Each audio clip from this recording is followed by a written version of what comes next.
जो समस्त इंद्रियों को विकारों से रोकने वाला हो, माने इंद्रियां विकृत ना हो, तथा काम, क्रोध, लोभ, मद, मान और हर्ष इन 6 अंतरंग शत्रुओं का निग्रह करने वाला हो, उसे जितेंद्रिय कहते हैं।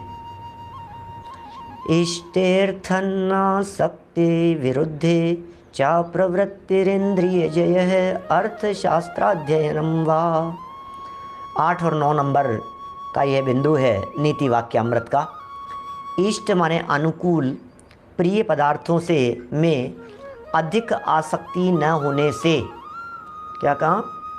इष्ट माने अनुकूल पदार्थ, जगत में जो भी हमें अनुकूल दिखाई दे रहे हैं, अच्छे लग रहे हैं, प्रिय लग रहे हैं, उन पदार्थों में आसक्ति नहीं होना। और विरुद्ध अप्रिय पदार्थों में प्रवृत्ति न करने से, विरुद्ध पदार्थों में प्रवृत्ति न करें, उससे जितेंद्रियत्व गुण प्राप्त होता है। तथा नीति शास्त्र के अध्ययन करने से भी जितेंद्रियत्व गुण प्राप्त होता है।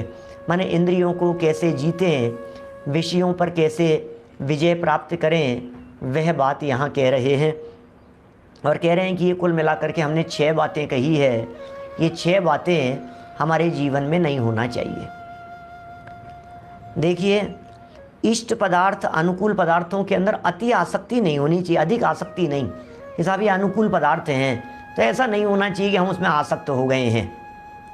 बहुत ज़्यादा यदि हम इष्ट पदार्थों के प्रति आसक्त होंगे तो ये अनुचित ही है। और विरुद्ध अप्रिय पदार्थ, उनमें प्रवृत्ति न करने से, विरुद्ध पदार्थ हैं, अप्रिय पदार्थ हैं, अब उनमें भी प्रवृत्ति मत करो ज़बरदस्ती। क्योंकि देखो, मैं इसमें कदाचित हो सकता है आपको ऐसा लग रहा हो कि ये कुछ अधूरापन सा लग रहा है वाक्य में। ध्यान देना, थोड़ा सा घुमाया है लेकिन बात कुछ गहरी कहना चाहते हैं। ये कह रहे हैं प्रिय पदार्थों में तो अधिक आसक्ति नहीं होवे, जो हमें अच्छी लग रही है। समझ लीजिए, आपको यदि लड्डू बहुत पसंद है तो लड्डू के प्रति अति आसक्ति नहीं होवे।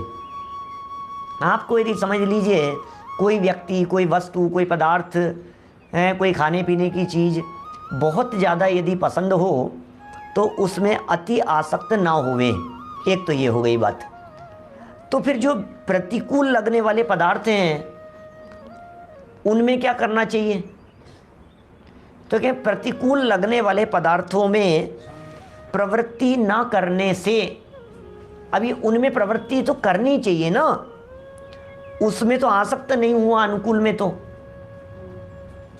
कह रहे प्रतिकूल के अंदर भी प्रवृत्ति न करने से, प्रतिकूल पदार्थों में, कि हाँ, प्रतिकूल पदार्थों में यदि आप प्रवृत्ति करेंगे तो वो द्वेष का सूचक है, नहीं करेंगे तो द्वेष नहीं है। क्या सहज रहने की बात है। मतलब यहाँ अनुकूल के प्रति अति आसक्त नहीं हुए, इसका मतलब राग नहीं किया। और विरुद्ध अप्रिय प्रवृत्ति वाले जो पदार्थ थे, जो पदार्थ विरुद्ध थे, उनमें भी प्रवृत्ति नहीं करी। अनुकूल में प्रवृत्ति नहीं करी और प्रतिकूल में भी प्रवृत्ति नहीं करी। तब जाकर के, माने दोनों ही परिस्थितियों में सहज रहे, तब जाकर के जितेंद्रियत्व बनता है। जितेंद्रियपना कैसे होगा? अनुकूल में तो प्रवृत्ति नहीं करी तो प्रतिकूल में करने लगे, नहीं प्रतिकूल में भी नहीं करी तो अनुकूल में करने लग गया। नहीं भाई, क्या माने यहाँ ये कह रहे हैं कि अनुकूल में भी नहीं और प्रतिकूल में भी नहीं, तब जितेंद्रियपना बनता है। जितेंद्रिय किसे कहते हैं? जिस देश में, जिस वेश में, जिस हाल में बस सहज रहो। भरत भाई, सहज रहो बस, ये बात यहाँ कहना चाहते हैं। अभिप्राय क्या है यहाँ? अभिप्राय ये है जितेंद्रियत्व गुण किसके प्रकट होता है? न काहू से मित्रता और न काहू से द्वेष। किसी से मित्रता भी नहीं और किसी से द्वेष भी नहीं।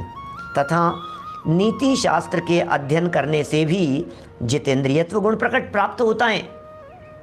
अब नीति शास्त्रों का अध्ययन करो, उससे भी जितेंद्रियपना प्रकट होता है, क्योंकि नीति शास्त्रों में एक एक बात को खोल खोल करके बतलाया है। क्या न सावन हरा न भादो सूखा, ऐसा सब परिस्थितियों में समभाव की यहाँ प्रेरणा दे रहे हैं। लेकिन अभिप्राय हमें समझ में आ गया है, राग और द्वेष नहीं करने से जितेंद्रियत्व पना बनता है।